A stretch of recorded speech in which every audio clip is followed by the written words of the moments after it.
మన విద్యా విధానంలో ఈ 58 నెలలుగా విప్లవాత్మక మార్పులు తీసుకొస్తూ అడుగులు ముందుకు వేయడం జరిగింది.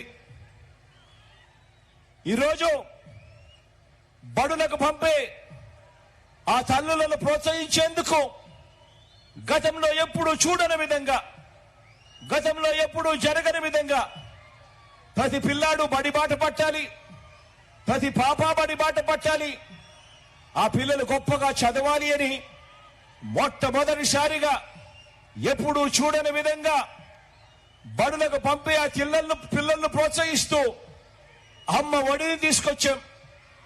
ఓ అమ్మ ఒడి గాని, బడుల్లో ఓ నాడు నేడు గాని, మన బడులు ఇంగ్లీష్ మీడియం మార్చడం గాని, క్లాస్ రూములలో మొట్టమొదటిసారిగా కార్పొరేట్ స్కూళ్ల కన్నా కూడా గొప్పగా 6వ తరగతి నుంచి ప్రతి క్లాస్ రూములలో కూడా ఐఎఫ్పి ప్యానెళ్లతో పెట్టి డిజిటల్ బోధన తీసుకురావడం కానీ, 8వ తరగతి పిల్లలకు కార్పొరేట్ బడులలో కూడా ఇవ్వని విధంగా 8వ తరగతి పిల్లలకు 8వ తరగతి వచ్చేసరికి ఆ పిల్లల చేతుల్లో ట్యాబులు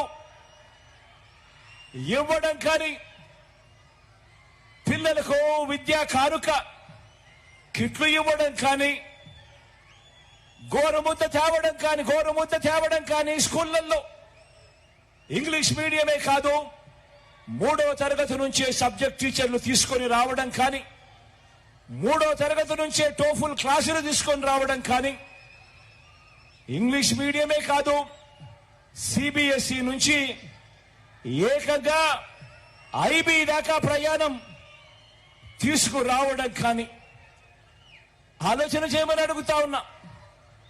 చదువుల్లో పిల్లల మీద ఇంత ధ్యాస పెట్టడం గతంలో ఎప్పుడైనా జరిగిందా అన్నది ఆలోచన చేయమని కోరుతా ఉన్నా.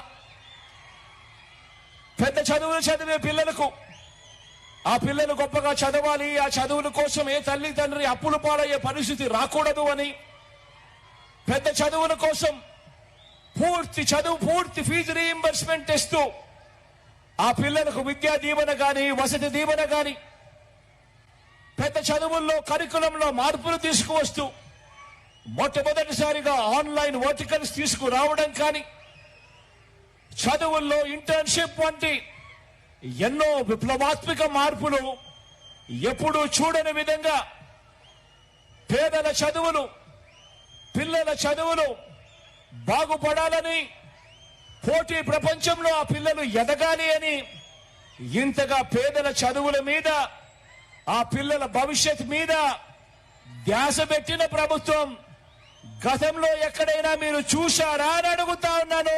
ఒక్క ఈ 58 నెలల కాలంలో తప్ప. ఆలోచన చేయమని కోరుతా ఉన్నాను.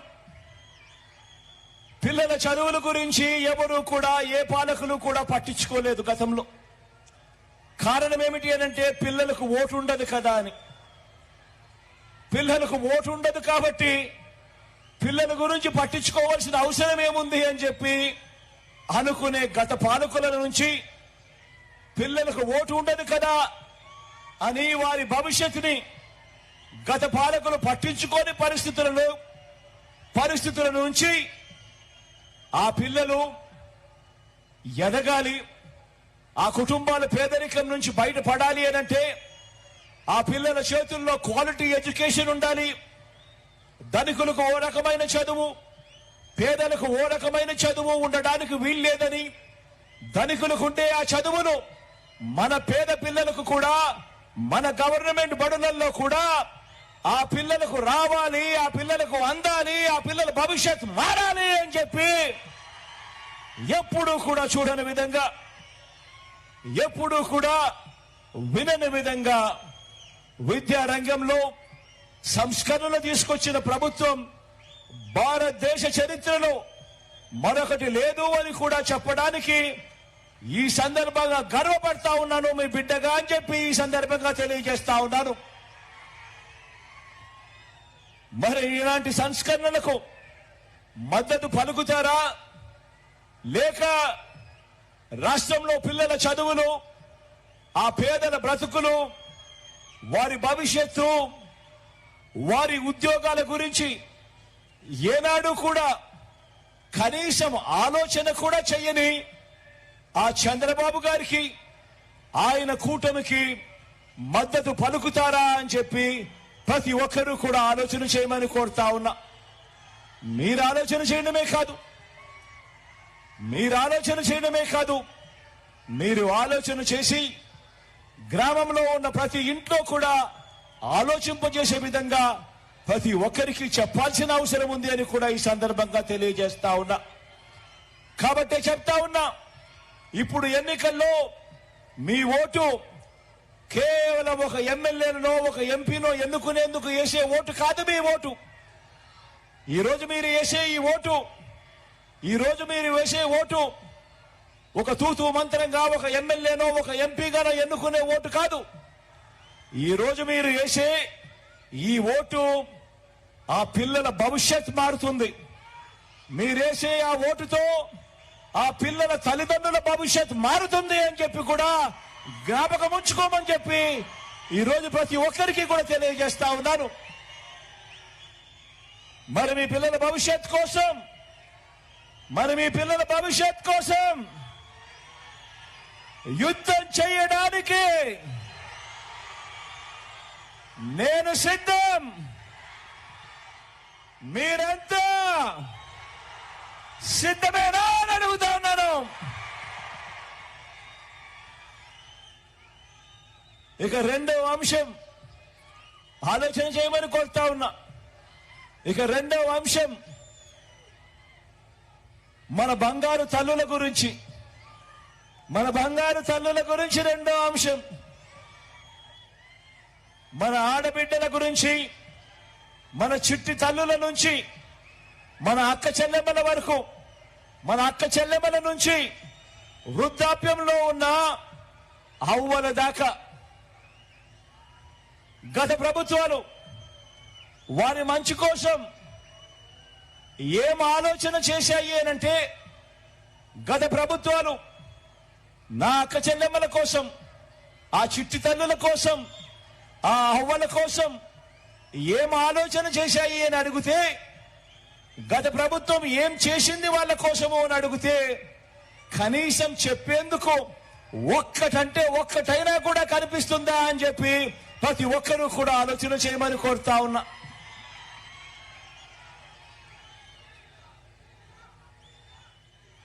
గత ప్రభుత్వాలు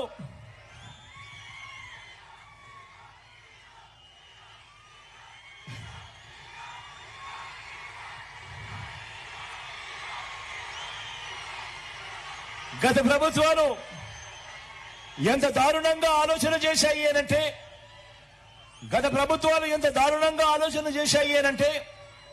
గతంలో మన రాష్ట్రంలో 100కి దాదాపు 30 మంది ఆడపిల్లలు 10వ తరగతి కూడా పూర్తి చేసిన పరిస్థితి లేదంటే ఆలోచన చేయమని అడుగుతా ఉన్నా.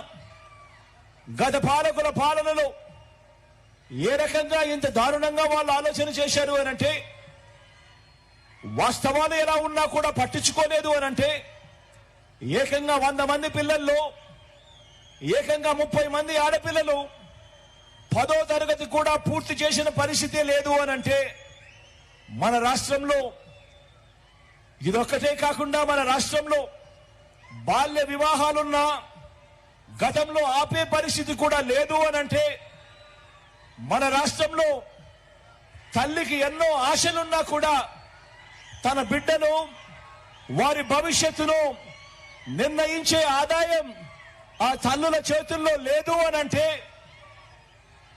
మరి ఇలాంటి పరిస్థితులు ఉన్నా కూడా పాలకులు పట్టించుకోలేదు అనంటే, మరి అలాంటి పాలకులు ఉన్నా ఒకటే లేకపోయినా ఒకటే కాదా అని అడుగుతా ఉన్నాను మీ అందరితో కూడా.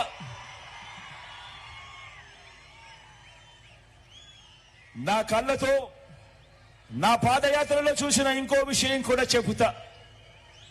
మన వ్యవసాయంలో, మన పంటలు పండించడంలో, మనం కొనే పూల నుంచి తినే కూరగాయల దాకా, వరి నుంచి తృణధాన్యాల దాకా మనం అన్నం తింటున్నప్పుడు ప్రతి గింజ మీద అది ఎవరి నోట్లోకి వెళ్తుంది, వెళ్ళాలి అన్నది భగవంతుడు రాస్తాడట. మరి ఆ గింజను పండించడంలో ఒక రైతు పాత్ర, ఒక కూలీ పాత్ర నా కళ్ళతో నేనే చూశా. ఆ ప్రతి గింజ కూడా పండించడంలో ఆ కూలీల్లో నా అక్క చెల్లెమ్మల పాత్ర ఎంత ఉందో నా కళ్ళ ఎదుటే నేను చూశా. నా పేదింటి అక్క చెల్లెమ్మలు ఎంత కష్టపడతా ఉన్నారో నా కళ్ళతో నేను చూశా. ఈరోజు నేను చెప్తా ఉన్నాను, ఈరోజు పని వాళ్ళుగా, రోజు కూలీలుగా చిన్న చిన్న వ్యాపారాలు చేసుకుంటూ బతుకుతా ఉన్న ఆత్మగౌరవం గల లక్షల కుటుంబాలు వారి బతుకు బండిని ఎంత కష్టంతో లాగుతా ఉన్నాయో నా పాదయాత్రలో నా కళ్ళారా కూడా చూసుకుంటూ వచ్చా. కాబట్టే ఆ అక్క చెల్లెమ్మల బ్రతుకులు మారాలి, ఆ అక్క చెల్లెమ్మలు బాగుంటేనే ఆ కుటుంబాలు బాగుంటాయి, ఆ అక్క చెల్లెమ్మల ముఖాలలో సంతోషం కనిపిస్తేనే ఆ కుటుంబాలు సంతోషంగా ఉంటాయని. కాబట్టి అక్క చెల్లెమ్మల శ్రమకు, ఆ అక్క చెల్లెమ్మల కష్టానికి ఖరీదు కట్టే షరాబు లేదు. కాబట్టి వారి కుటుంబాలు సంతోషంగా ఉండాలంటే ఏం చెయ్యాలి అని చెప్పి 58 నెలల నా పాలనలో ప్రతి అడుగు కూడా అదే ఆలోచనలతోనే అడుగులు ముందుకు వేశాం. ఆ అక్క చెల్లెమ్మల పిల్లలు ప్రతి ఒక్కరూ కూడా గొప్పగా, వాళ్ళంతా కూడా ఎదగాలంటే, మట్టిలో మాణిక్యాలు పండాలంటే, ఒక రోజు కూలి, ఒక ఆటో డ్రైవర్, ఓ కూరగాయలు అమ్మే ఓ చెల్లెమ్మ, ఓ దోశలు ఇడ్లీలు అమ్మే ఓ అక్క, ఓ కుట్టు మిషన్ కుట్టుకుంటూ తన జీవితాన్ని, తన కుటుంబాన్ని పోషిస్తా ఉన్న ఓ చెల్లి, వీరంతా కూడా బాగుండాలి. వీరందరి జీవితాల్లో కూడా వెలుగులు రావాలి అని మన ప్రభుత్వం ఆలోచించి ప్రతి పథకము కూడా తీసుకువచ్చింది. ఈ ఆలోచనల నుంచే పుట్టింది ఓ అమ్మఒడి, ఈ ఆలోచనల నుంచే పుట్టింది ఓ విద్యా దీవెన, ఈ ఆలోచనల నుంచే పుట్టింది ఓ వసతి దీవెన, ఈ ఆలోచనల నుంచే పుట్టాయి ఓ తోడు అనే పథకం, ఓ చేదోడు అనే పథకం, ఈ ఆలోచన నుంచే పుట్టాయి ఓ నేతన్న నేస్తం అనే పథకం, ఓ మత్స్యకార భరోసా అన్న పథకం.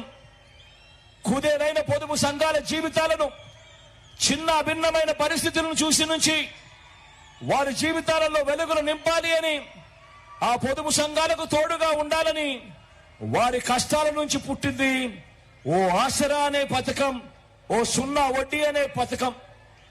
40 సంవత్సరాల నుంచి 60 సంవత్సరాల మధ్యలో ఆ వయసులో ఉన్న నా అక్కలు, నా చెల్లెమ్మలు, వాళ్ళ జీవితాలు బాగుంటేనే వాళ్ళ ఆదాయం అంతా కూడా వాళ్ళ కుటుంబానికి ఖర్చు పెట్టి వాళ్ళ కుటుంబాలు కూడా బాగుంటాయి అని ఆలోచనల నుంచి, ఆ కుటుంబాలకు మంచి చేసే ఆలోచనల నుంచి ఓ చేయూత అనే పథకం పుట్టింది, ఓ కాపు నేస్తం అనే పథకం పుట్టింది, ఓ ఈబీసీ నేస్తం అనే పథకం అక్కడి నుంచి పుట్టింది. అన్నింటికీ మించి ప్రభుత్వం ఇచ్చే ప్రయోజనాలు ఆ ఇంటి ఇల్లాలి చేతిలోనే, ఆ ఇంటి ఇల్లాలి చేతిలోనే ఆ డబ్బులు ఏ ప్రభుత్వం అయినా కానీ పెట్టగలిగితే దానివల్ల ఆ కుటుంబాలు బాగుపడతాయి అని చెప్పి ఆలోచనల నుంచి ప్రతి పథకము పుట్టింది. అందుకే అడుగుతా ఉన్నా, 5 ఏళ్లుగా మీ బిడ్డ పరిపాలన చూశారు, 5 ఏళ్లుగా నా అక్క చెల్లెమ్మల కుటుంబాలలో వాళ్ళ జీవితాలలో వెలుగులు నింపడం చూశారు. 5 ఏళ్లుగా మనం అమలు చేస్తా ఉన్నా. మీ సోదరుడిగా అడుగుతా ఉన్నాను, ప్రతి అక్క చెల్లెమ్మ కూడా రాఖీ కట్టండి అని చెప్పి ప్రతి అక్క చెల్లెమ్మను కోరుతా ఉన్నాను. మీ ప్రభుత్వానికి, ఈ ప్రభుత్వానికి రాఖీ కట్టండి అని చెప్పి ప్రతి అక్క చెల్లెమ్మను కోరుతా ఉన్నాను. నా చేతికి మాత్రమే కాదు, ఈ అక్క చెల్లెమ్మల ప్రభుత్వానికి రక్షాబంధనం కట్టండి అని అడుగుతా ఉన్నా. అక్క చెల్లెమ్మల పేరిట ఈ 31 లక్షల ఇళ్ల పట్టాల ఇచ్చిన ప్రభుత్వానికి రాఖీ కట్టమని చెప్పి అక్క చెల్లెమ్మలను కోరుతా ఉన్నాను. అక్క చెల్లెమ్మల కోసం ఆ 31 లక్షల ఇళ్ల పట్టాలు వాళ్ళ పేరుతో రిజిస్ట్రేషన్ చేయడమే కాకుండా అందులో 22 లక్షల ఇళ్లను కడుతా ఉన్నా ఆ ప్రభుత్వానికి ఈ ప్రభుత్వానికి రాఖీ కట్టండి అని చెప్పి అక్క చెల్లెమ్మలను కోరుతా ఉన్నా. ఒక దిశ యాప్ ద్వారా దాదాపుగా 39,000 మంది అక్క చెల్లెమ్మలను ఆపదలో ఉంటే ఆ దిశ యాప్ లో వాళ్ళ ఫోన్లో వాళ్ళు SOS బటన్ నొక్కడం ద్వారానో లేదా ఫోన్ షేక్ చేయడం ద్వారానో దాదాపుగా 39,000 మంది అక్క చెల్లెమ్మలకు రక్షణ కల్పించిన, భద్రత ఇచ్చిన, ఆ ఫోన్లో ఆ దిశ యాప్ తీసుకొచ్చిన ఆ ప్రభుత్వానికి రక్షాబంధన కట్టమని చెప్పి ప్రతి అక్క చెల్లెమ్మను కోరుతా ఉన్నా. ఎప్పుడు చూడని విధంగా మీ గ్రామంలోనే అక్క చెల్లెమ్మల భద్రత కోసం ఒక మహిళా పోలీసు ఏర్పాటు చేసిన ఆ ప్రభుత్వానికి ఈ ప్రభుత్వానికి రక్షాబంధన కట్టమని చెప్పి ప్రతి అక్క చెల్లెమ్మను కోరుతా ఉన్నా. మరో ఆధారం లేని అవ్వలకు, మరో ఆధారం లేని అవ్వ తాతలకు, ఆర్థికంగా కూడా ఎలాంటి అండా లేని అభాగ్యులైన అక్క చెల్లెమ్మలకు దేశంలోనే ఇది చాలా ముఖ్యం. అందరూ కూడా ఆలోచన చేయమని అడుగుతా ఉన్నా. అభాగ్యులైన అక్క చెల్లెమ్మలకు, అవ్వ తాతలకు దేశంలోనే అత్యధిక మొత్తాన్ని నెల నెల పెన్షన్ ఇస్తా ఉన్న ప్రభుత్వం ఇలా నెలకు 3,000 రూపాయలు నెలకు 1వ తేదీన అది ఆదివారం అయినా సరే, అది సెలవు దినమైనా సరే, సూర్యోదయానికన్నా మునిపే ఆ అవ్వల చేతిలో, అభాగ్యులైన అక్క చెల్లెమ్మల చేతిలో, ఆ దివ్యాంగుల చేతిలో పెన్షన్ పెడుతూ వాలంటీర్ను నేరుగా ఇంటికే పంపిస్తూ దేశంలో కూడా ఎప్పుడు ఎక్కడా కూడా ఇవ్వని విధంగా 3,000 రూపాయలు ఇస్తా ఉన్న ఏకైక రాష్ట్రం ఈ దేశంలో ఏదైనా ఉంది అనంటే అది మీ బిడ్డ రాష్ట్రం అని చెప్పడానికి గర్వపడతా ఉన్నా. 66 లక్షల మందికి నా అవ్వలకు, నా వితంతువులకు, వితంతు అక్క చెల్లెమ్మలకు ఈ 66 లక్షల్లో 45 లక్షల మంది కేవలం నా అవ్వలు, వితంతువులైన నా అక్క చెల్లెమ్మలు ఉన్నారని వీరందరినీ కూడా కోరుతా ఉన్నాను. మీ ప్రభుత్వానికి రక్షాబంధనం కట్టమని చెప్పి ప్రతి ఇంటిలో ఉన్న ప్రతి ఆడపడుచును కోరుతా ఉన్నాను. ఈ 58 నెలల కాలంలో మనందరి ప్రభుత్వం నేరుగా బటన్ నొక్కి అక్షరాల ప్రతి ఇంటికి ఎక్కడా కూడా లంచాలు లేకుండా, ఎక్కడా కూడా వివక్ష లేకుండా బటన్ నొక్కి నేరుగా నా అక్క చెల్లెమ్మల కుటుంబాల ఖాతాల్లోకి పంపిన సొమ్ము అక్షరాల 2,70,000 కోట్ల రూపాయలు అని చెప్పి కూడా గర్వంగా చెప్తా ఉన్నా. ఇందులో 1,90,000 కోట్ల రూపాయలు కేవలం నా అక్క చెల్లెమ్మలకు ఇస్తూ ఇంత మహిళా సాధికారతను ఒక ఉద్యమంగా నడిపిన ప్రభుత్వానికి, ఇంత లబ్ధి అక్క చెల్లెమ్మలకు చేసిన ఈ ప్రభుత్వానికి వారి భవిష్యత్ కోసం రక్షాబంధనం కట్టండి అని చెప్పి సందర్భంగా ప్రతి అక్క చెల్లెమ్మను కోరుతా ఉన్నాను. ఆలోచన చేయమని అడుగుతా ఉన్నా. ప్రతి అక్క చెల్లెమ్మ ఆలోచన చేయమని అడుగుతా ఉన్నా. దేశంలో తొలిసారిగా ఆలయ బోర్డుల్లో గాని, మార్కెట్ కమిటీల్లో గాని, లేదా రాజకీయ నియామకాల్లో గాని ఏకంగా 50% పదవుల్ని చట్టం చేసి మరి నా అక్క చెల్లెమ్మలకు ఇచ్చిన ప్రభుత్వానికి మీరంతా కూడా మరోసారి రక్షాబంధనం కట్టమని చెప్పి కోరుతా ఉన్నాను. అక్క చెల్లెమ్మలకు ఈ రకమైన మార్పులు అక్క చెల్లెమ్మల జీవితాలలో ఎప్పుడూ కూడా జరగల. ప్రతి అక్క చెల్లెమ్మను నేను కోరుతా ఉన్నా, ఒక్కసారి మీరు మీ బ్యాంకుల దగ్గరికి వెళ్ళండి. 10 సంవత్సరాల మీ అకౌంట్ స్టేట్మెంట్ కావాలి అని అడగండి. ఆ అకౌంట్ స్టేట్మెంట్ చూసిన తర్వాత 5 సంవత్సరాలు చంద్రబాబు నాయుడు గారి పరిపాలన స్టేట్మెంటు, మరో 5 సంవత్సరాలు మన ప్రభుత్వం మీ బిడ్డ ప్రభుత్వానికి సంబంధించిన స్టేట్మెంట్ చూడండి. ఆ 5 సంవత్సరాలు చంద్రబాబు నాయుడు గారి పరిపాలనలో మీ ఖాతాలకు, మీ బ్యాంక్ అకౌంట్లకు కనీసం 1 రూపాయి అయినా వచ్చిందా అని చెప్పి ఆలోచన చేయమని కోరుతా ఉన్నా. ఇలా 2 చేతులు పైకెత్తారా?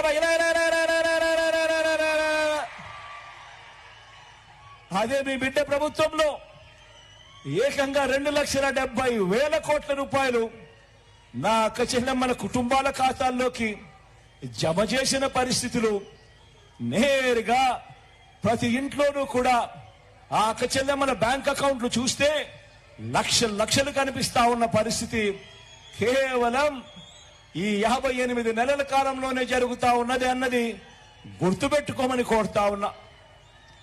మన ప్రతిపక్షం మాయల్ని, మోసాల్ని నమ్ముకుంటే మనందరి ప్రభుత్వం మీకు చేసిన మంచిని మనందరి ప్రభుత్వం నమ్ముకుంది. కాబట్టే చెప్తా ఉన్నా, ఇప్పుడు ఎన్నికలు కేవలం ఎమ్మెల్యేలను, కేవలం ఎంపీలను మాత్రమే ఎన్నుకునే ఎన్నికలు ఇవి కానే కావు అని ప్రతి ఒక్కరూ గుర్తుపెట్టుకోమని కోరుతా ఉన్నా. ఆ ఎమ్మెల్యేలు, ఆ ఎంపీల భవిష్యత్తును మాత్రమే నిర్ణయించే ఎన్నికలు కావివి. ఈ రాష్ట్రంలో దాదాపుగా 2.5 కోట్ల అక్క చెల్లెమ్మలు, ఈ రాష్ట్రంలో దాదాపుగా 2.5 కోట్ల అక్క చెల్లెమ్మలు, వారి భవిష్యత్తు, వారి పిల్లల భవిష్యత్తు కూడా నిర్ణయించే ఎన్నికలు ఇవి అని ప్రతి అక్క చెల్లెమ్మ గుర్తుపెట్టుకోమని కోరుతా ఉన్నా.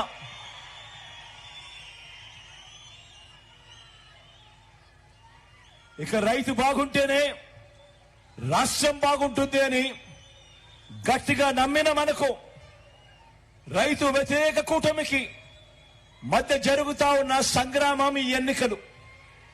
ఆలోచన చేయమని అడుగుతా ఉన్నా. ప్రతి రైతన్నా కూడా ఆలోచన చేయమని అడుగుతా ఉన్నా. మీ బిడ్డ 5 సంవత్సరాల 58 నెలల మీ బిడ్డ పాలన, మీ బిడ్డ పాలనకు ముందు చంద్రబాబు నాయుడు గారు 5 సంవత్సరాల పాలన జ్ఞాపకం తెచ్చుకుంటూ ఆలోచన చేయమని కోరుతా ఉన్నా. రైతు భరోసాగా మీ బిడ్డ పాలనలో ఈ 58 నెలల్లో రైతు భరోసాగా గతంలో ఎప్పుడూ చూడని విధంగా, గతంలో ఎప్పుడూ కూడా ఇవ్వని విధంగా ప్రతి రైతన్నకు తాను పెట్టుబడికి సహాయంగా ప్రతి ఏటా 13,500 రూపాయలు ఇస్తూ ఈ 58 నెలల కాలంలో ప్రతి రైతన్న చేతిలోనూ ఒక్క రైతు భరోసాగానే మీ బిడ్డ ప్రభుత్వం, మీ బిడ్డ ప్రతి రైతన్న చేతిలోనూ ఏకంగా 67,500 రూపాయలు ప్రతి రైతన్న చేతిలోనూ పెట్టింది. ఆలోచన చేయమని కోరుతా ఉన్నాను మీ అందరితో. అదే చంద్రబాబు నాయుడు గారి హయాంలో, అదే చంద్రబాబు నాయుడు గారు 5 ఏళ్ల పాటు ఆయన హయాంలో 87,612 కోట్ల రూపాయలు రుణమాఫీ పేరిట మోసం చేసిన చంద్రబాబు, ఆయన మనస్తత్వం ఎలా ఉంది? ఈ 58 నెలల కాలంలో ప్రతి రైతన్నకు కూడా తోడుగా ఉంటూ రైతు భరోసాగా ప్రతి రైతన్న చేతిలోనూ ఈ 58 నెలల్లో 67,500 పెట్టిన మీ బిడ్డ మనస్తత్వం ఎలా ఉంది అని ఆలోచన చేయమని కోరుతా ఉన్నాను. పగటి పూటే ఈరోజు పగటి పూటే రైతన్నలకు 9 గంటల పాటు క్వాలిటీ ఉచిత విద్యుత్ ఈరోజు అందుబాటులోకి వస్తా ఉంది. పగటి పూటే ఇంతకు ముందు చంద్రబాబు నాయుడు గారి హయాంలో ఎప్పుడో రాత్రి పూట 12 గంటకో 1 గంటకో ఎప్పుడో కరెంట్ వచ్చేది. ఆ టైంలో ఎప్పుడో కరెంట్ వచ్చేటప్పుడు పోయేది, ఆ స్విచ్లు ఆన్ చేసుకోవాల్సిన పరిస్థితి నుంచి ఈ రోజు పగటి పూటే 9 గంటల పాటు క్వాలిటీ ఉచిత విద్యుత్, గ్రామ గ్రామాన కూడా విత్తనం నుంచి పంట కొనుగోలు వరకు ప్రతి రైతన్నను కూడా చెయ్యి పట్టుకొని నడిపిస్తా ఉన్న ఆర్బీకే వ్యవస్థలు. ఈరోజు ప్రతి గ్రామంలోనూ ఆర్బీకే వ్యవస్థ కనిపిస్తా ఉంది. 0 వడ్డీ పంట రుణాలు మళ్ళీ ఈరోజు రైతన్న తలుపు తడతా ఉన్నాయి. రైతన్నలకు ఈరోజు మొట్టమొదటిసారిగా ఆర్బీకేల ద్వారా ప్రతి ఎకరా, ప్రతి పంట ఈ క్రాప్ చేసి రైతన్నలకు మొట్టమొదటిసారిగా ఎప్పుడూ చూడని విధంగా రైతన్నలకు ఉచిత పంటల బీమా ఇస్తా ఉన్న ప్రభుత్వం కూడా ఇప్పుడు మాత్రమే అని చెప్పి తెలియజేస్తా ఉన్నా. రైతన్నలకు నష్టం జరిగితే ఆ సీజన్ ముగిసేలోగానే కరువు వచ్చి ఆ సీజన్ ముగిసేలోగానే రైతన్నకు వరదలు వచ్చినా తుఫాన్లు వచ్చినా ఏ నష్టం జరిగినా కూడా సీజన్ ముగిసేలోగానే రైతన్నకు ఇన్పుట్ సబ్సిడీ ఇస్తా ఉన్న రోజులు కూడా కేవలం మీ బిడ్డ ఈ 58 నెలల పాలనలోనే జరుగుతా ఉంది అన్నది ఆలోచన చేయమని ప్రతి రైతన్నను కోరుతా ఉన్నా. ఇలా వ్యవసాయం చేస్తా ఉన్న ప్రతి రైతన్నకు కూడా మంచి జరిగించే విషయంలో ఎక్కడా కూడా వివక్ష చూపించలేదు. ఎక్కడా కూడా రైతన్నది ఏ కులం అని చెప్పి ఎప్పుడు అడగలేదు. రైతన్నది ఏ మతము అని చెప్పి ఎప్పుడు అడగలేదు. రైతన్నని ఎప్పుడు ఏ ప్రాంతం అని చెప్పి ఎప్పుడు అడగలేదు. రైతన్న ఏ పార్టీ వారు అని చెప్పి కూడా ఎప్పుడు అడగలేదు. రైతన్నను రైతుగానే చూశాం, రైతన్నను రాజుగానే చూశాం, రైతన్నను గుండెల్లో పెట్టుకొని పరిపాలన చేసిన రైతు పక్షపాత ప్రభుత్వాన్ని మనది అని కూడా చెప్పడానికి గర్వపడతా ఉన్నా.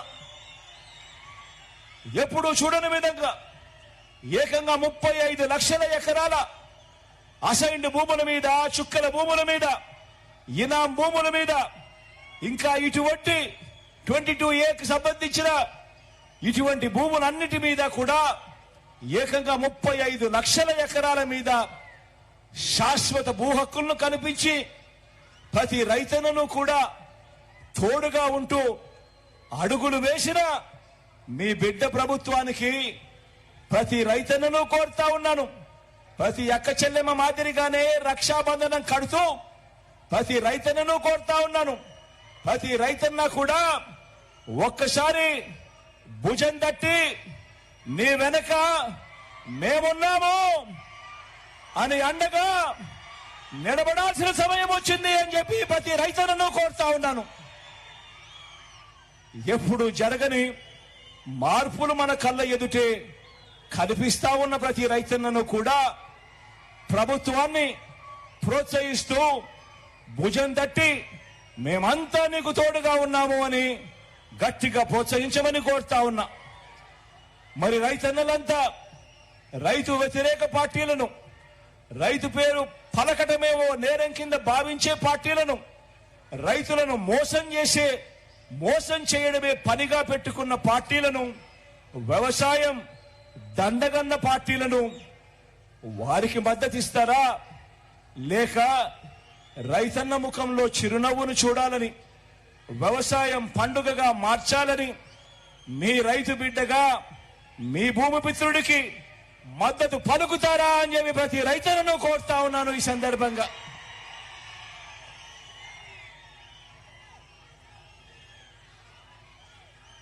ఇక సామాజిక న్యాయం, ఎందుకనంటే ఈ విషయం కూడా అందరికీ తెలియాలి. ఎందుకంటే 77 ఏళ్ల స్వతంత్రం వచ్చిన తర్వాత కూడా ఇవాళకి కూడా మీ బిడ్డ ప్రభుత్వం ఈ 58 నెలల్లో తీసుకొచ్చిన విప్లవాత్మక మార్పులు ఎందుకింత అవసరము, ఈ మార్పులు ఎందుకింతగా కొనసాగాల్సిన అవసరం ఎందుకుంది అని తెలుసుకోవాల్సిన అవసరం చాలా ఉంది. మీ బిడ్డ సామాజిక న్యాయం విషయానికి సంబంధించి ఈ 58 నెలల్లో కని విని ఎరగని విధంగా రాష్ట్రంలో విప్లవాత్మక మార్పులు తీసుకొచ్చాడు. మొట్టమొదటిసారిగా ముఖ్యమంత్రి స్థానంలో ఉన్న మీ బిడ్డ ప్రతి మాటకు ముందు నా ఎస్సీలు, నా ఎస్టీలు, నా బీసీలు, నా మైనారిటీలు అంటూ ఆ అణగారిన వర్గాలకు నేనున్నా తోడుగా, మీరంతా నా కుటుంబ సభ్యులు అని చెప్పి భరోసా ఇచ్చిన ప్రభుత్వం మీ బిడ్డ ప్రభుత్వము అని చెప్పి ఈ సందర్భంగా చెప్పడానికి గర్వపడతా ఉన్నా. ఏకంగా 2,70,000 కోట్ల రూపాయలు నేరుగా బటన్ నొక్కడం, ఎవరు కూడా లంచాలు అడగడం లేదు, ఎవరు కూడా వివక్ష చూపించడం లేదు. నేరుగా నా అక్క చెల్లెమ్మల కుటుంబాల ఖాతాల్లోకి నేరుగా 2,70,000 కోట్ల రూపాయలు పోయింది కేవలం ఈ 58 నెలల కాలంలో. ఇందులో ఏకంగా 75% పై చిలుకు నేను నా నా నా అని పిలుచుకునే నా సామాజిక వర్గాలకే వచ్చాయి అని చెప్పుకునేదానికి గర్వపడతా ఉన్నా. అలాగే మనం ఇచ్చిన 2,30,000 శాశ్వత ఉద్యోగాలు, రాష్ట్రం దశాబ్దాలుగా ఇప్పటి వరకు ఎన్ని ఉద్యోగాలున్నా మీ బిడ్డ ప్రభుత్వం రాకమునుపు అని చెప్పి చూస్తే రాష్ట్రంలో 4 లక్షల ప్రభుత్వ ఉద్యోగాలుంటే మీ బిడ్డ ప్రభుత్వంలో ఈ 58 నెలల కాలంలో ఇచ్చిన ప్రభుత్వ ఉద్యోగాలు ఏకంగా మరో 2,31,000 ఉద్యోగాలు ఇచ్చామని చెప్పి కూడా చెప్పడానికి గర్వపడతా ఉన్నా. ఇందులో 80% ఉద్యోగాలు, ఇందులో 80% ఉద్యోగాలు నేను నా నా నా నా అని పిలుచుకునే నా చెల్లెమ్మలు నా తమ్ముళ్ళే ఈరోజు గవర్నమెంట్ లో ఉద్యోగాల్లో ఉన్నారు అని అంటే ఇది గర్వకారణం కాదా అని అడుగుతా ఉన్నా. ఎప్పుడు చూడని విధంగా, ఎప్పుడు జరగని విధంగా ఏకంగా నామినేషన్ పై ఇచ్చే ఉద్యోగాలు గాని, నామినేషన్ పై ఇచ్చే కాంట్రాక్టుల్లో గాని, ఆ పదవుల్లో గాని, ఆ కాంట్రాక్టుల్లో గాని ఏకంగా 50% చట్టం చేసి మరి ఈ వర్గాలకే వచ్చేట్టుగా చేసింది కూడా ఈ 58 నెలల కాలంలోనే అని కూడా చెప్పడానికి గర్వపడతా ఉన్నా. మొట్టమొదటిసారిగా రాష్ట్రానికి ఒక దిశ చూపించాం. సామాజిక న్యాయం అంటే ఈ మాదిరిగా చెయ్యాలి అని చెప్పి చూపించాం. రాజ్యసభ నుంచి ఎమ్మెల్సీల వరకు, ఎమ్మెల్సీల నుంచి మంత్రి పదవుల వరకు ఈ వర్గాలకే ఇచ్చిన మీ అన్న ప్రభుత్వం సప్త వర్ణాల మిశ్రమం అని చెప్పి కూడా ఈ సందర్భంగా చెప్పడానికి గర్వపడతా ఉన్నా. ఇది ఒక సామాజిక ఇంద్రధనస్సు అని కూడా చెప్పడానికి సంతోషపడతా ఉన్నా. ఇది మీ ఇంటింట ఈ ప్రభుత్వం మీకు తోడుగా ఉంటూ మీ ప్రతి ఇంట్లో చదువుల విప్లవాలు, ఆర్థిక విప్లవాలు, మహిళా విప్లవాలు, సాధికార విప్లవాలు తీసుకువస్తున్న మన సామాజిక పరివర్తనల విప్లవ రథాన్ని ఆపేందుకు గత 5 ఏళ్లలో జరిగిన ప్రయత్నాలను గుర్తు తెచ్చుకొని ప్రతి ఒక్కరూ కూడా ఓటు వేసేటప్పుడు ఆలోచన చేసి ఓటు వేయమని కోరుతా ఉన్నా.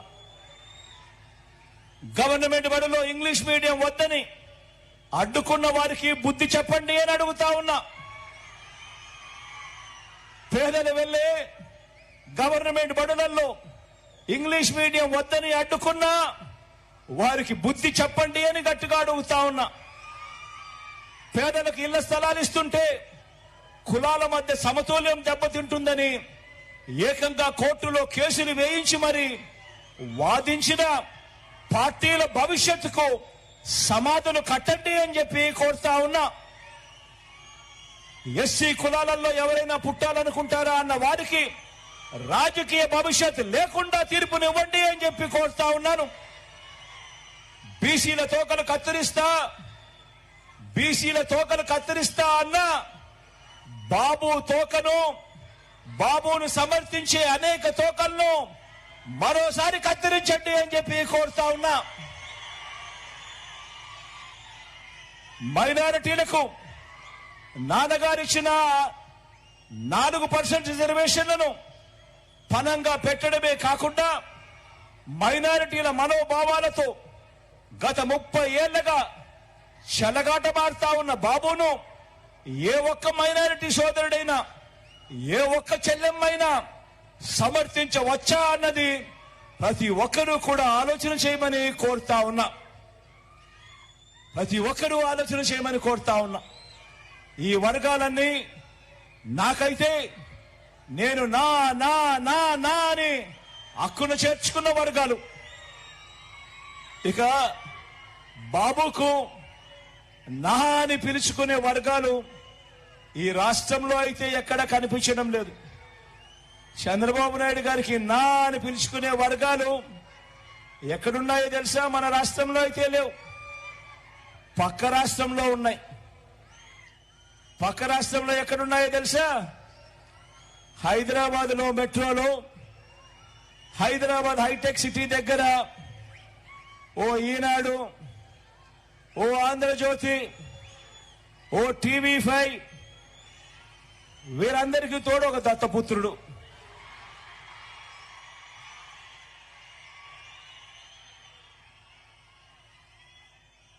వీళ్ళెవరూ మన రాష్ట్రంలో ఉండరు.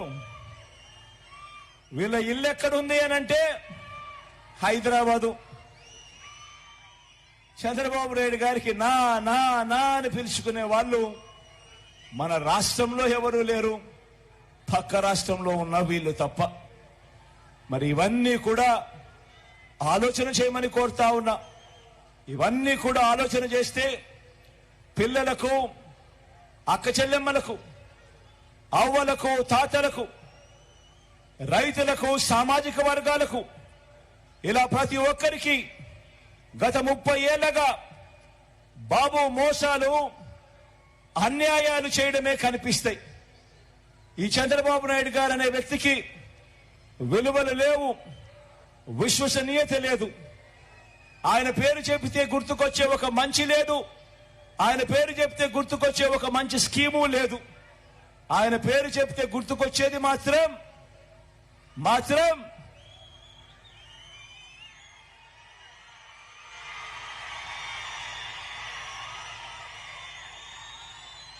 చంద్రబాబు నాయుడు గారి పేరు చెబితే గుర్తుకొచ్చేది మాత్రం వెన్నుపోట్లు, మోసాలు తప్ప ఏమీ గుర్తుకురావు. ఇక్కడే మీ అందరికీ కూడా 5 ఏళ్ల కిందట జ్ఞాపక శక్తి కాస్తో మీ అందరికీ కూడా జ్ఞాపకం ఉంటుంది.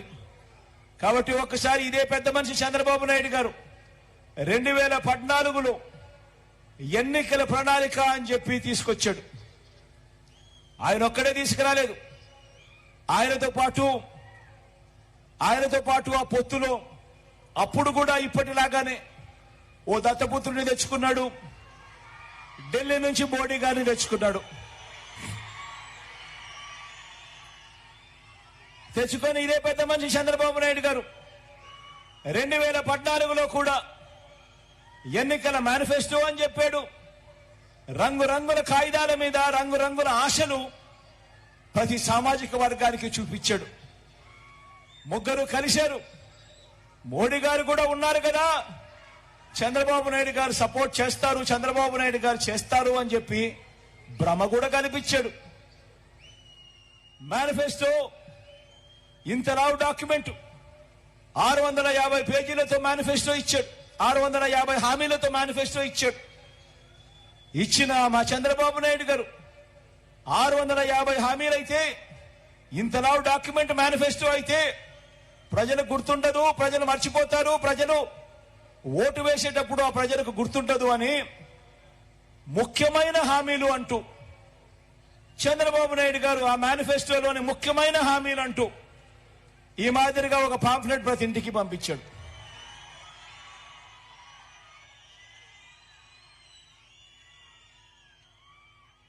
ఈ పాంఫ్లెట్ లో చంద్రబాబు నాయుడు గారు సంతకం పెట్టాడు.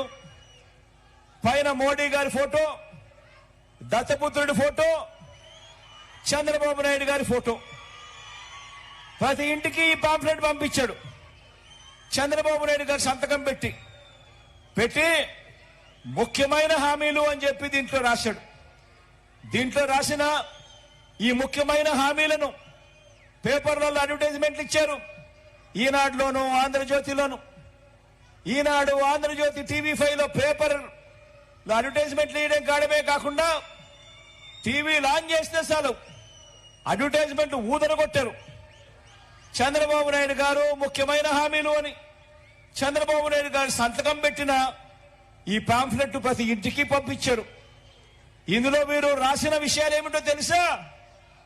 ఇందులో వీళ్ళు రాసిన విషయాలు రైతులకు రుణమాఫీ మొదటి సంతకం చేస్తారని చెప్పి రాశాడు.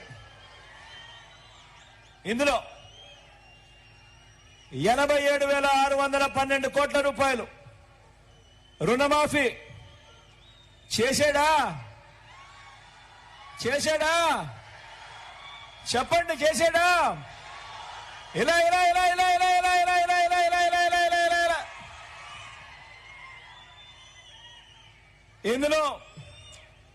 ఇందులో రాసినది రెండోది, డ్వాక్రా పొదుపు సంఘాల రుణాలన్నీ పూర్తిగా రద్దు చేస్తామన్నాడు. ఇందులో రాసింది, ఆయన సంతకం పెట్టి ఇంటికి పంపించింది. 14,205 కోట్ల రూపాయలు పొదుపు సంఘాల రుణాలు. ఒక్క రూపాయి అయినా ఒక్కటంటే ఒక్క రూపాయి అయినా మాఫీ చేశాడా అని అడుగుతా ఉన్నా. ఇలా ఇలా ఇలా ఇలా ఇలా రెండు చేతులు పైకెత్తారు. ఇలా ఇలా ఇలా ఇలా ఇలా ఇలా ఇలా ఇలా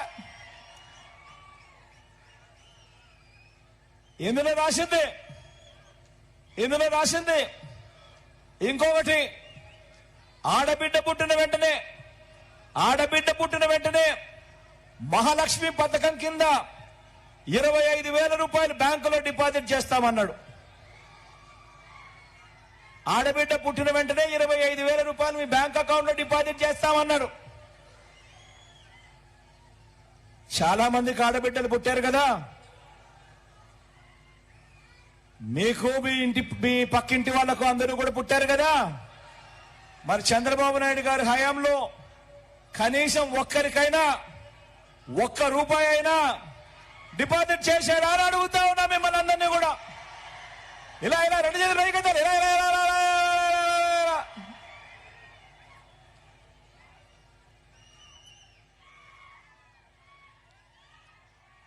మరో ముఖ్యమైన హామీ, ఇంటింటికి ఒక ఉద్యోగం ఇస్తాం. ఉద్యోగం ఇవ్వలేకపోతే ఉపాధి ఇస్తాం. ఉద్యోగం వచ్చే వరకు నెల 2,000 నిరుద్యోగ భృతిగా ఇస్తాం. 5 సంవత్సరాలు ఆయన పరిపాలన అంటే 60 నెలలు, నెల 2,000 అంటే 60 నెలలు ఇంటూ 2,000 అంటే ప్రతి ఇంటికి 1,20,000 ఇచ్చాడా అని అడుగుతా ఉన్నా మీ అందరితో కూడా. రెండు చేతులు పైకెత్తారు. ఇలా ఇలా ఇలా ఇలా ఇలా ఇలా ఇలా ఇలా ఇలా ఇలా ఇలా ఇలా ఇలా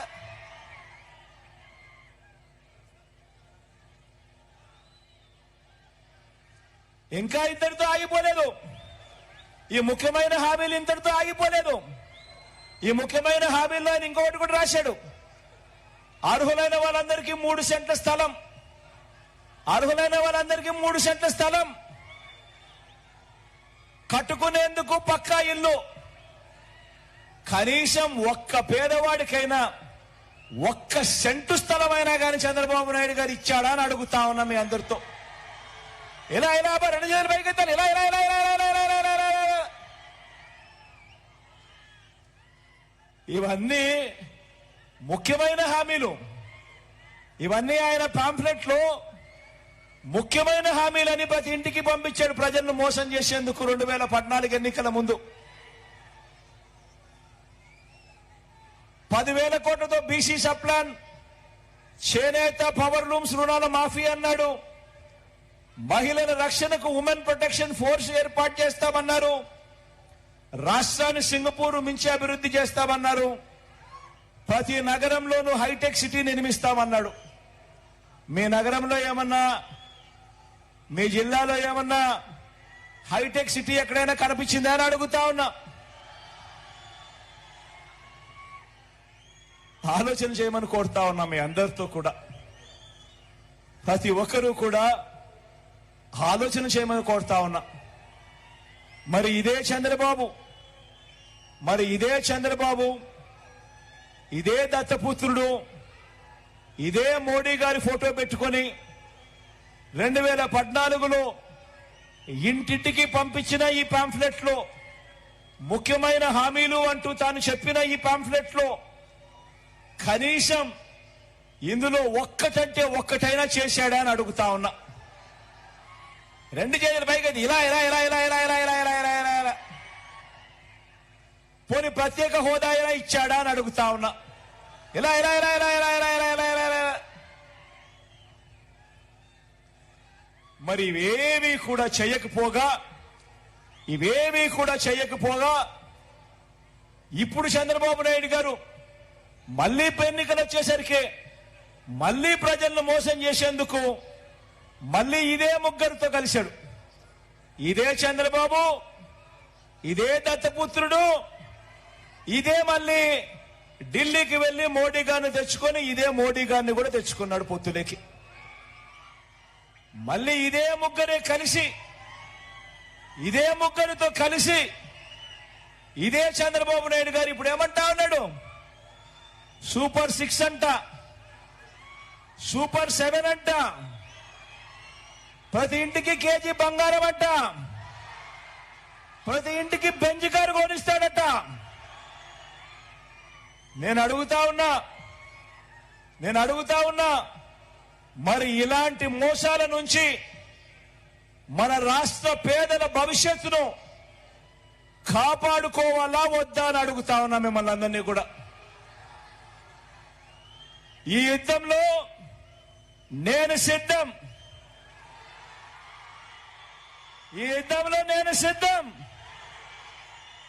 మరి మీరంతా కూడా సిద్ధమేనా అని అడుగుతా ఉన్నాను.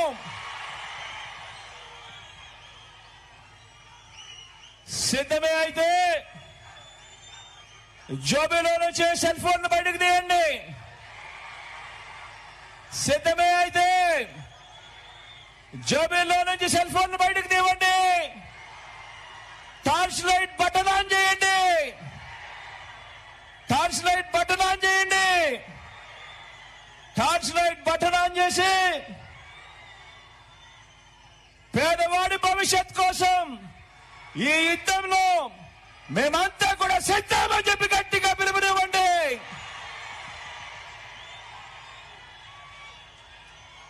ఈ యుద్ధంలో ఇచ్చిన మాట నిలబెట్టుకున్న మనకు మాట తప్పడమే అలవాటుగా ఉన్న చంద్రబాబు కూటమికి మధ్య జరుగుతా ఉన్న ఈ యుద్ధంలో విలువలకు, విశ్వసనీయతకు మద్దతు పలకడానికి మీరంతా కూడా సిద్ధమేనా అని అడుగుతా ఉన్నాను.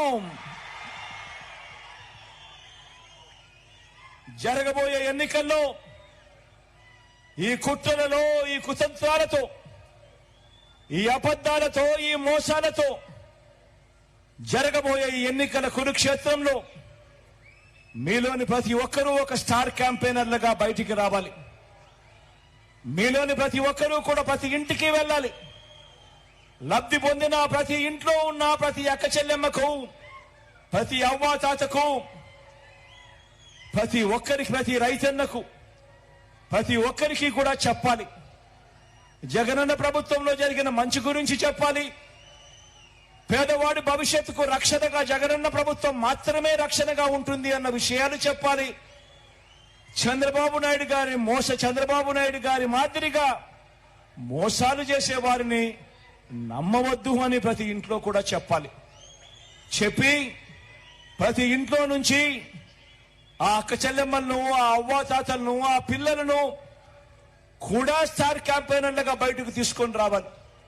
వారందరూ కూడా జరిగిన మంచిని వాళ్ళు 100 మందికి చెప్పి వాళ్ళను కూడా స్టార్ క్యాంపెయినర్లుగా మార్చే కార్యక్రమానికి శ్రీకారం చుట్టాలి. ఇవన్నీ కూడా చేయడానికి మీరంతా కూడా సిద్ధమేనా అని అడుగుతా ఉన్నాను.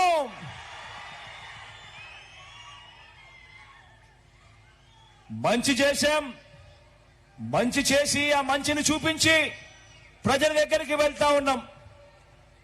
ప్రతి ఇంట్లోనూ కూడా మంచి జరిగిన ప్రతి ఇంట్లో కూడా పిలుపునిస్తా ఉన్నాను, కోరుతా ఉన్నాను.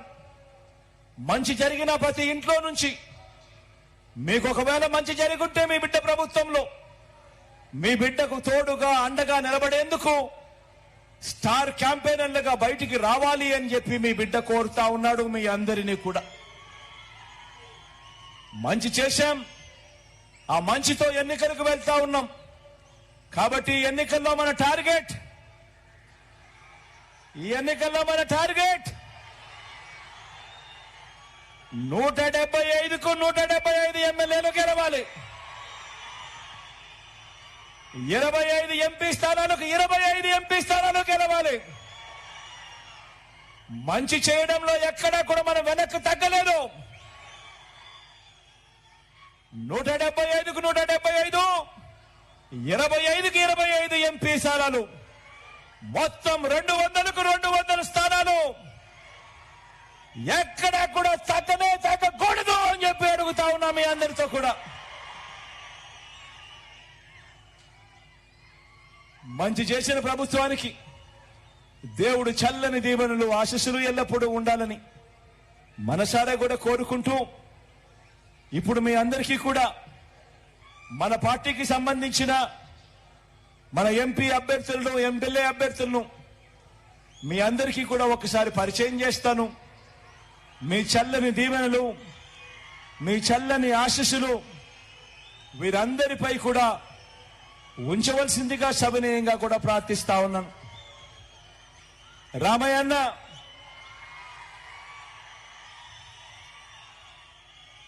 ఇక్కడే ఒక విషయం చెప్పాలి. రామయ్యన్న బీసీ సామాజిక వర్గానికి సంబంధించిన ఒక పేదవాడు. ఈ మాట ఎందుకు నేను చెప్పాల్సి వస్తా ఉందో తెలుసా? రామయ్యన్నకు ఎందుకు నేను టికెట్ ఇచ్చాను అని ఇంత గర్వంగా సగర్వంగా ఎందుకు చెప్పాల్సి వస్తా ఉందో తెలుసా? కారణం ఏమిటంటే, చంద్రబాబు నాయుడు గారు నిన్ననేనా ఈ పొద్దా ఈరోజే చంద్రబాబు నాయుడు గారు సింగనమల నియోజకవర్గానికి వెళ్ళాడు. సింగనమల నియోజకవర్గానికి వెళ్లి అక్కడ పబ్లిక్ మీటింగ్ లో చంద్రబాబు నాయుడు గారు మాట్లాడుతూ, వైఎస్ఆర్ కాంగ్రెస్ పార్టీ ఈ సింగనమల ఎమ్మెల్యే టికెట్ ఒక టిప్పర్ డ్రైవర్కు, ఒక లారీ డ్రైవర్కు, టిప్పర్ డ్రైవర్కు ఇచ్చిందని చెప్పి హేళన చేశాడు. ఒక టిప్పర్ డ్రైవర్కు, ఒక లారీ డ్రైవర్కు ఇచ్చారు అని హేళన చేస్తూ చంద్రబాబు నాయుడు గారు తూలనాడుతూ ఆ పిల్లాడు చదువుల గురించి కూడా తూలనాడుతూ అబద్ధాలు చెప్పాడు. ఇదే పెద్ద మనిషి చంద్రబాబు నాయుడు గారికి ఈ సందర్భంగా చెప్తా ఉన్నా, అవునయ్యా చంద్రబాబు, వైఎస్ఆర్ కాంగ్రెస్ పార్టీ ఇచ్చింది, జగన్ ఇచ్చింది, పేదవాళ్ళకి ఇచ్చాం. ఇది పేదవాళ్ళ పార్టీ. తప్పే ఉందయ్యా చంద్రబాబు అని అడుగుతా ఉన్నా.